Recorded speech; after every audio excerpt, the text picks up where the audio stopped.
Good morning, good afternoon, good evening. My name is Larry Herb, Xbox Live's Major Nelson. Welcome to X019. We're doing the first panel of the day today.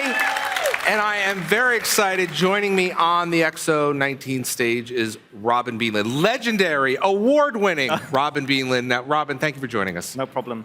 Now, for those of you that don't know, Robin has created probably some of the most beloved music in gaming, and I don't want to oversell it, but I've got the list in front of me. I mean, I'll let you go through some of the games. Start at the beginning. Okay. Games. I've been at Rare since 1994. Right. My first game was Killer Instinct Arcade. Right. Conquer, Jet Force Gemini, Mr. Pants. The list goes on. The list goes on. Viva Pinata. Did a little bit on Viva Pinata, yeah. Sort of dialogue stuff on that. I did a little bit on Banjo Nuts and Bolts is another one I did. Yeah. And then, of course, one of the things a lot of folks now know you as is for Sea of Thieves. Sea of Thieves, yeah. Which is interesting because this is a game where the music not only really adds to the atmosphere, but actually players can play the music in the game, which is your music. They're playing your music. Yes. And then you brought the hurdy-gurdy with you. This is what they play. This is the actual one that produces the music that people hear and play in game. Yeah. That's pretty extraordinary. Yeah. And we're going to actually take a little closer look at that later. Yeah. A funny story is I was talking with Robin before we got started, and the hurdy-gurdy actually had its own car because Rare is about 2 hours away from London. So the hurdy-gurdy had its own car to come down and join us today, and apparently it asked you to join it. So you were able to ride with I'm the chaperone for the hurdy. So the reason I wanted to talk to you today, first of all, I'm so excited. You and I chatted right before Sea of Thieves launched. I came out to your studio, which is just one of my favorite interviews I've ever done. But you've had quite a history in gaming, or that brought you into gaming. And I know I get a lot of questions of how do I break into gaming? What do I do? Can you take us through a little bit of your journey, how you got from young Robin to accomplished Robin? So I started playing trumpet at the age of 7, and I did all my sort of exams that we do in the UK called the Associated Board. I did up to grade 8, got to grade 8, and I was getting into trumpet players like Miles Davis, improvisation, so I wanted to do that. Went to see a guy at Leeds College. He said, you need to get a keyboard, you need to get... Where are you in this photo? Are you on that photo? I am there, yeah. I assume that's why it's up. Yeah, where am I? Yeah, you're in the back somewhere. Top, yeah, there you go. Okay. Middle there. Okay. Lovely. Yeah, it's a big band I played in called Force 10. Yeah, so just when I got into sort of like wanting to go sort of the jazz route, this is the band I played in called Brazil. This looks like after the band performed. Yeah. Okay. Wow, these are some. There you go. Is that you? That's me. My goodness, that's with my guitar. So you were rocking the guitar in the '80s? Let's see. Yeah, early '90s. That was Early '90s. Look at Miles that. Davis T-shirt, rocking that. Right. Wow. Yeah. So, but the moment I got the keyboard, the guys at school went, you should join our rock band. So I immediately sort of diverted and went down that route. So music was really always part of your life growing up. And were you one of these people that always had an instrument with you, were always humming and writing music? Or tell us about that. Yeah, it's weird. I mean, being sort of classically trained, I didn't do an awful lot of sort of writing. It was actually when I joined the band that was a massive sort of learning experience for me, because these guys were just sort of going, the riff goes like this for 8 bars, and I was going, I don't know how you're remembering that. I was so used to reading off the page, and that was when I got into sort of writing music. Right. That was a real sort of learning curve for me. Where can we look at? Is there a moment where you're performing in your band, you got the haircut, you've got the guitar, and where's the jump to video games? So the jump was Talk about that. I sort of started to write music for TV. I started to work for another composer, and I was kind of his assistant. Would we recognize any of the work or any of the shows you worked on? I mean, it's kind of sort of local Yorkshire TV up in Leeds. So I did a kids drama, 2 seasons of a kids drama there, which was sort of fairly well received. And then it was actually just my brother showed me an ad for a company looking for musicians in-house. It was Rare. And I just sent a tape. Actually, you sent things on tapes then. Right. And I just sent that in and got the job. But I'd started to sort of have an eye on the sort of the games, because the games started to sound like real music. Right. It didn't sound like the plink plink fizz anymore. It was like, this is actually starting to sound like real instrumentation. That's actually really interesting because when you started in the music industry, video games obviously certainly were there, but it was this 8-bit music. Yeah. It was tones and blings and blangs Yeah. and boops and whatnot. Yeah. And you really were there as it transitioned into this full high fidelity Yes. experience, right? Yeah. Tell us about that journey because you realize that you certainly have these aspirations to make great music, but Yeah. you can only do so much as the machine will let you do, right? You're right, yeah. I mean, I sort of arrived at Rare thinking I'm going to be typing. I thought, I don't know what I'm going to do here. Am I going to just be typing numbers into a computer keyboard? But actually, I was still using my keytar and stuff like that. Right. It was just I had this amount of memory to fit it into. Right. So that was the challenge. But I was still musically, it was still creating and composing the same way I had been when I was doing the TV stuff. And did you ever compose something that you were working on for a game and the engineers came back to you and said, yeah, we need you to, we only have this much space. Yes, yeah. Oh, and, yeah, so Killer Instinct, first game. There was Tell us about that. There was I think it was a Saber Wolf tune. Right. And I'd done this massive intro, this sort of pipe organ intro, and it made it onto the soundtrack. Sure. But it was like, yeah, we're just not, we're running out of memory here. You're just going to have to cut this. And then down. that's got to be, for an artist, that's devastating because how do you cut up one of your... You just grow a thick skin very quickly, I think. You just got to go, right, that's it. The scythe comes out, and you just have to go through and go, right, where's the kernel of the idea, I suppose, Right. in And terms focus of the on tune, that. and just focus on that. Yeah. One of the things that I've been in the games industry a long time, and I've got a podcast where I talk a lot about audio and gaming, and certainly music is part of that. The thing that I love about audio is it so enhances the experience. Mm-hmm. It's not something you can see in a screenshot online. You have to really experience it in game, right? Yep. And tell us about your crafting that experience. Do you play through the game first, or are you getting a script that says, and this character jumps over here and opens a door? Tell us about your creative experience. I mean, sometimes it's just from a bit of concept art. You just get inspired to kind of create what sounds am I hearing, what kind of palette am I hearing? Right. And it's one of those things, isn't it? You shouldn't always notice the music. People notice music when it's wrong. Right. But they don't always notice it when it's right. It's kind of because it's there just to immerse the player and just bring them into the experience. Yeah, I've talked to a lot of artists, and they've referred to it as something called audio wallpaper, where it's kind of just this beauty on the walls that's there, but you don't really notice until you stop and look. Yeah. But it just enhances the look and feel of the game. Because game is king. Right. So it's it's got to be always got to work that way. Now here, what we're looking at right here is the entrance. A lot of folks have not seen this. In Sea of Thieves, one of the rare games, when you become a pirate legend, you play the hurdy-gurdy to open up the entrance. Yep. And this is the entrance, and it's a very special moment because reaching a legend in Sea of Thieves can be rare. Yeah. Tell me about, we heard a little bit of it there, but tell me about, and if you don't mind taking the hurdy-gurdy and kind of telling us a little bit about how you created it and playing. So that was the moment we had this We Shall Sail Together, the tune sort of fairly early on. And Mike Chapman, designer, said, I want this moment, I want to use that tune. I want it to be, when you get to that pirate legend moment, I want you to take out your instrument and just start to, crank the hurdy. Uh-huh. And then I want it all to come to life, and I want all the sort of the swelling sort of orchestral backing to come in and all the voices and stuff. Right. So that was that kind of, we wanted to make it a really special moment. Yeah. And we went sort of round on that and iterated on it quite a bit. I don't know if we can do this in the truck, but if we can just play that video again with the full sound up, I would love for folks to see that and hear exactly what Robin's talking about, because it's a pretty special moment. I don't know if they're going to be able to cue that up again. Okay.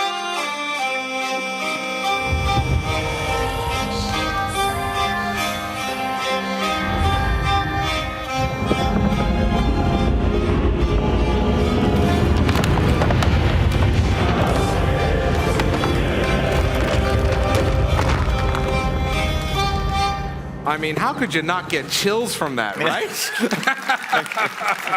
you. That is, I mean, it's really incredible. Let's talk a little bit more about the hurdy. I mean, this is what as you were working on Sea of Thieves music, what said, we've got to have the hurdy-gurdy, or, by the way, where does one even find these things? Because most people who've, once you play Sea of Thieves, that's their first exposure to this instrument. Yeah. So I studied the hurdy-gurdy in my sort of O-level music back at high school. Really? Not playing it just as an instrument, because it was part of the history of Sure. medieval music. It's sort of pre-11th century. Right. Actually, can you just do a basic explanation for folks that don't know? Because in Sea of Thieves, it's greatly simplified. You just kind of crank it, and it does all. Robin does all the work for you. But tell us about, what's the general sense of how this works? So you have this crank here, right? And then you add the strings. So you've got a drone string here. You've got 3 drone strings, but you have. Hold on, we have audio going to come up here. Yep. We want to make sure that everybody can hear this at home, so we're going to... There we go. We hear you. We hear you cranking. Yep. So once you get cranking, then what do you do? So then you have these things here called the tangents. Right, which is kind of like a piano, where you're choosing the notes, right? Yeah. It's I'm just touching that there. Yeah, so you add this string on here. So this is, it's like a piano, it's like a chromatic.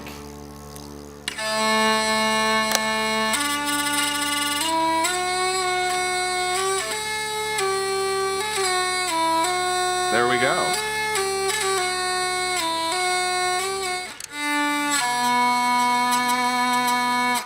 And that's it. Yeah. That's the hurdy-gurdy. I mean, you make it look so simple. As somebody who's not musical, and I'm sure most people that play Sea of Thieves perhaps aren't, you make it simple, and you just kind of go through. I mean, I suppose it's easier for me because it's like if you have to play a violin, you have to have that kind of, because it's a fingerboard, and there's nothing. Okay, now, Robin, remember, you have talent. I don't. So you're just like, oh, you're just playing. So you make it look so incredibly easy. I mean, it took a long time to bond with it. Yeah. When we originally got it, it was like.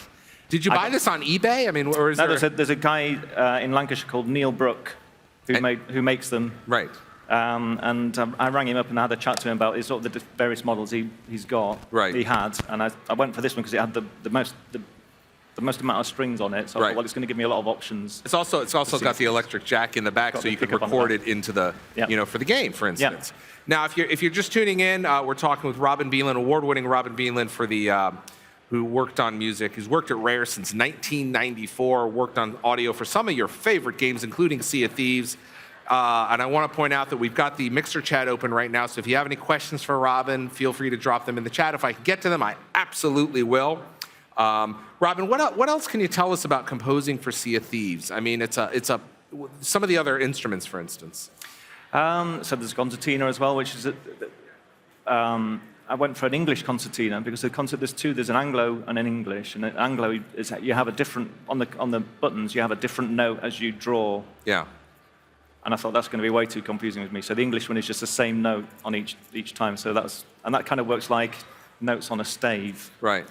The buttons do. Right. And we went and sourced a really old, beaten up concertina. There was a whole cabinet full at this shop of different concertinas. And did you take them out and give them a try? Take them out, have a go on. I mean, I couldn't play one. We just kept sort of just playing, seeing what the tone was like. Right. And then we found this little beaten up one at the back of the cabinet and started to play it, and it sounded all creaky and piratey. And you said, that's the one. That's the one. And the guy in the shop's thinking, there's all these beautiful concertinas, and you're going for that one. But it just had that character. Yeah, and it has soul. Yeah. Right? When you're playing it in the game, it has the soul. It's the same with this. It has this kind of clicky character. It feels so analog and so visceral, doesn't it? Yeah. So it's now when you're has there been a lot of music composed for these types of devices, for these types of instruments? For Sea of Thieves? Yeah. Yeah, I mean, there's the shanties which you get to play, which is when you play a shanty on the hurdy, this is the hurdy you're playing. Right. And then there's the sort of the score, I suppose, where we use the hurdy all over the place, really. We use it all in the sort of the Ferry of the Damned, the Edge of the World, on the different islands. You'll hear the sort of, on the wind, you'll hear the hurdy sort of on the breeze almost, fading in and out. Is this, having worked on so many games, is this rare for a game where the music is not only an atmosphere in the game, but it's also, I don't want to be trite, but it's an instrument in the game where people actually get to control it and play it, as opposed to just it running along in a composition, right? It's part of the game. Yeah. In a very, very, very real way. Yeah, I mean, that's the whole sort of thing with players creating stories together. And I think one of the best ways is for people to be able to get together and play a shanty together. Yeah, and I think these instruments just bring all that sort of character and, I don't know, those stories happen. You know, we purposely didn't put lyrics on stuff as well because we wanted people to create their own song. Oh, and they have. Yeah. Oh, and they have. Yeah. Got a couple questions from the Mixer chat. From Nimu says, love Robin's work. As a fellow composer musician, what advice would Robin give for young people wanting to get into the industry via V's music? I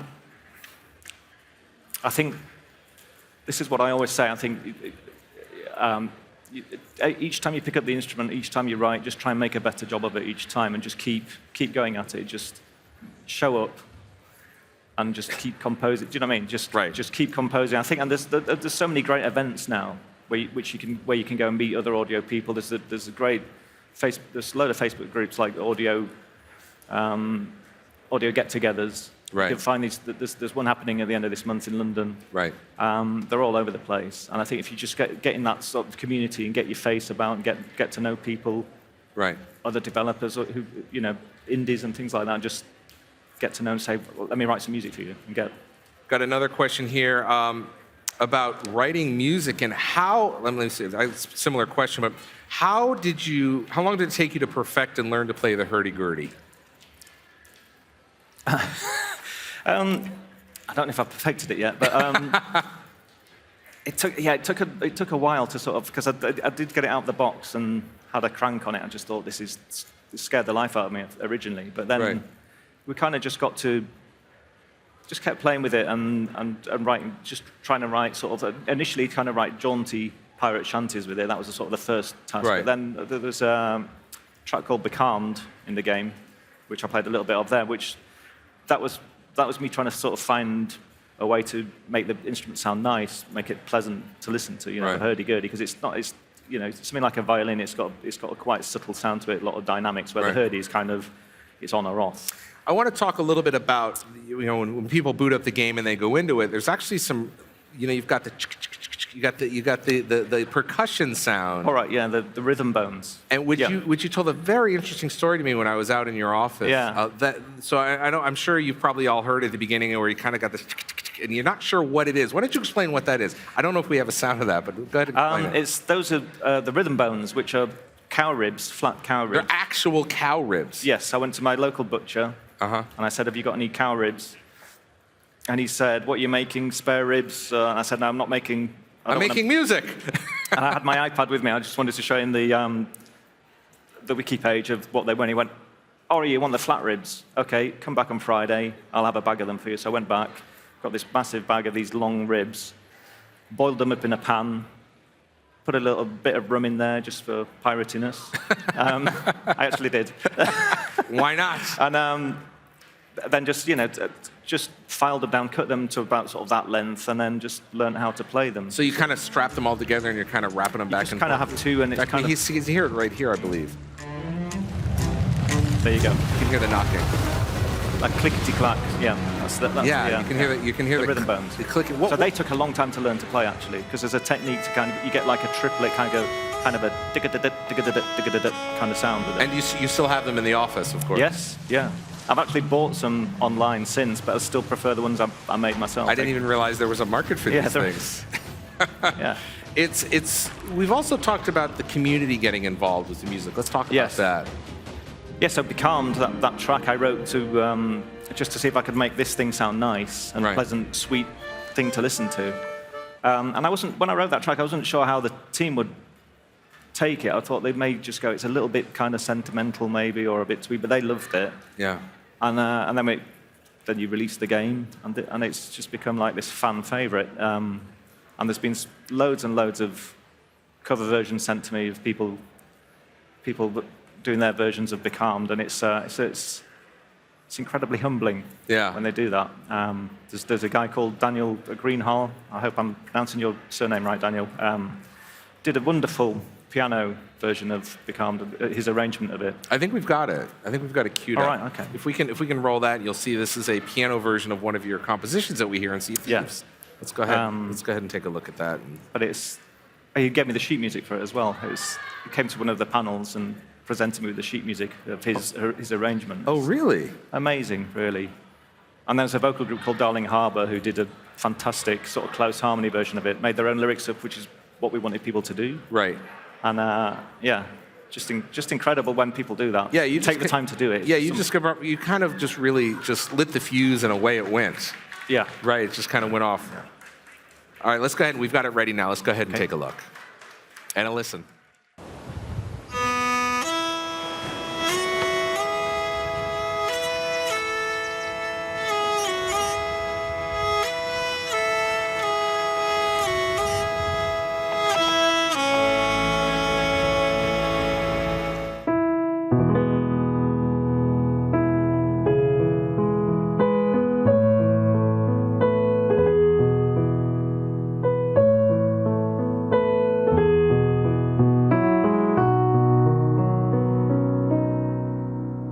I know your love can find me long as I breathe. I'll sing your name across the sea till your love returns to me.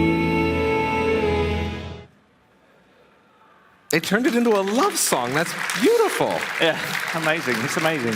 It's quite emotional. Yeah, I mean, I wasn't expecting that. When we talked about the piano, I didn't realize we were going to show some lyrics too. Are you just stunned at how folks have taken this beautiful piece of music and turned it, no disrespect, but made it even more beautiful? Yeah, it's unbelievable. It's incredible. When you're making these things, you're just sort of in the eye of the storm, and you don't know, you're just making stuff, and then it goes out, and for it to have that impact, it's incredibly humbling.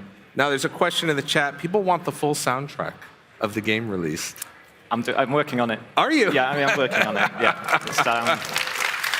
Yeah, it's because the way we've created the music in Sea of Thieves, I don't write a piece of music that starts here. There are occasions where music starts here and kind of loops, but a lot of the music is in bits. Right. It's all kind of like a bit of Hurdy, a bit of this and a bit of that kind of, and then the software drives it and randomizes it, which I really love the idea that it has a life beyond me when I hand it over. Right. But when we come to do the soundtrack, it's just I need to kind of author it and get it into an experience that's kind of satisfying as a piece of vinyl. And that's actually really important to point out is that, when you're creating, you said you worked on television shows earlier in your career.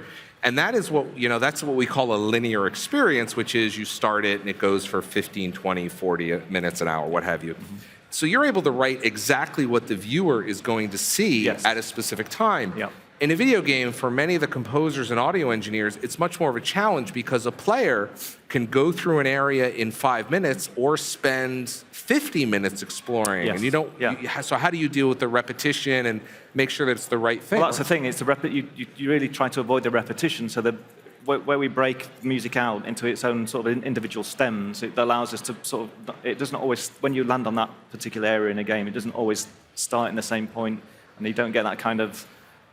That thing where it's kind of repeating and it's just kind of could get annoying. So it's this thing of where, because it's not a linear art form. It's its own art form, I think. You know, instead of sort of trying to be like the movies, which were games, and the players are the arranger of the music to a certain extent because they're deciding, well, this is what I'm going to go do. When and where and how fast they're going. So we just need to sort of fill our hat up with these little moments where we can just support what they're doing. And that's what I want to point out is that these games, you said at the beginning of the interview that you want to make the music not stand out, and that's kind of the way it does. Is it just kind of swells up and you get absorbed in it. Yes. It wraps its hands around you and really grabs you and pulls you into the game in a lot of ways. Just immerses you into the experience, I think. And one of the things I was told very early on with Sea of Thieves was don't infer an emotion that isn't happening. with the music. Right. So very early on, I wrote some ship battle music. So when two ships came, you got in proximity of another ship, this music kicked in, and it was like Greg and Mike were like, we don't know the players are going to start firing cannons at each other. They may just want to play shanties together, or they may just want to chat. Or something. So if we play that music, it kind of infers, right, you should start having a battle. So we strip that right back to, if you fire a cannonball and it hits another ship, then you on your crew, and only you on the crew, will get a musical sting to say you've done that. Right. Yeah. And actually, as you do it repeatedly, it gets higher and higher. Yes. To let you know that you've had success. So we sort of strip things right back. And then there are moments where we do lean into the music a lot more. I mean, things like when you approach a skelly fall. Right. Because of the skull cloud, it's like, well, if you're heading in that direction, we start to build up the emotion, just slowly, sort of make it a bit foreboding, and then kind of go through the levels of the music and try and make it. So in that place, the player drives, what's going to happen. But I've certainly had experiences in Sea of Thieves where the exact opposite happens, where I'm sailing along with my crew, and all of a sudden we hear the bass, and here comes the Kraken. Yes. which is a very different type of experience, but it's ominous, it's foreboding. But that cue is there. I mean, the crew will scramble and realize, where is it? We'll all start looking around, but you're telegraphing to the players, stand by, here it comes. Yes, yeah. Right? So there's those moments that can just happen at any point where the player decides to go. Right. And the things like the sharks, we had things on the music on the shark proximity when there was a shark near you, but we actually stripped that back as well to, if you get attacked by the shark, then that music will start. Because if you hear that music from the off, you know that, oh, there's a shark here, I better keep my wits about me. Whereas, it makes the player look around, be a bit more aware of what's going on in the game. We're looking at the chat right now at mixer.com/Xbox. If you have any questions, let us know. We'll drop them in the chat here for Mr. Robin Mead. We got a few more minutes with him. I also want to remind folks, don't forget, I got to sell stuff now. Don't forget this holiday, Xbox Game Pass Ultimate members can claim 1 month of EA Access and 3 months of Discord Nitro and 6 months of Spotify Premium. And if you're not an Xbox Game Pass Ultimate member, you can get your first 3 months for £1 or $1 or €1. Whatever you've got in your wallet, we'll take. So, anyway, Robin, when you were writing for Sea of Thieves, you had this palette of instruments. We talked about the drum, which also the player can get in the game. Mm-hmm. What are some? I mean, I don't want you to tease too much, but what are some of the instruments you'd like to see in the game? I'd like to see a bass as a playable instrument, because I think that would make up the. We've got this sort of stringed instrument. Right. We have the reeded instrument with the concertina. We have the fretted instrument with the banjo. We've got the drum. I just need a bass player now. That's what I'd like to see. Right. It's because there's that would complete the ensemble. So I'm not seeing this in the chat, and I'm a little disappointed, chat. I got to be honest with you, but will we expect a keytar? You never know. No keytar. No keytar confirmed yet. Now, you've also, I just want to move along here a little bit. You've been working on the latest project as well. Can we talk about that? Sorry? Your latest project, the game that was announced at X0 earlier. Right, yes. Let's talk about that. Okay. A very different approach for me. Yeah. I'm sort of leaning more into synthesizers and warm analog sound.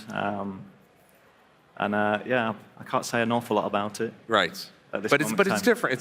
This is for Rare's latest game. It's a completely different sound palette. Rare's latest game that we announced earlier this week, which is very different. In fact, you can see it right here, and it's a different style. Will we hear a hurdy-gurdy in here? It's you never know. You never know. But I've got other crazy instruments that I've kept for this. So we don't want to talk too much about that, but it's a beautiful game. Another looks like another lovely game from Rare. You guys have Rare always, in addition to what your music builds on, creates these really wonderful atmospheres for players to enjoy, and certainly the visuals add to that. But the music is so critical. Your work has been so critical over the years. So I want to, on behalf of all the gamers, I want to thank you for all all your work. So anyway, I'm going to let you go. I know that we've got a busy day here at X019 in London. Robin, I appreciate you coming down and sharing a little bit of the. Can you play it to take us out? I could play a little bit of the. Would we have some outro music, right? Let's have see. the Sea of Thieves title, the main title. All right, main title to take us out. Want to thank everyone. Want to thank Robin for joining us. Remember to keep it more for X019 coverage. Follow me on Twitter at Major Nelson for all the latest Xbox news. And now, Mr. Robin Belin is going to take us out with his friend and our friend, the hurdy-gurdy. Take it away.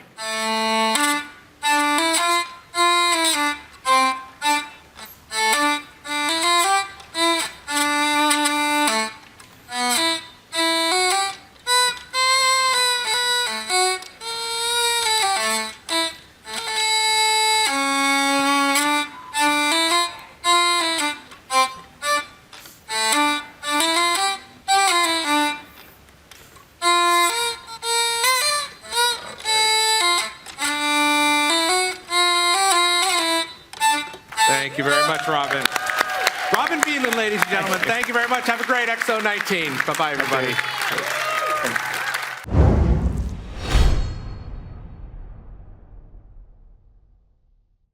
Thank you very much for watching. Remember, if you liked what you saw, then there's a wealth of content already on our channel and there's lots more to come, so subscribe and click that little ship's bell for all those notifications. Cheers.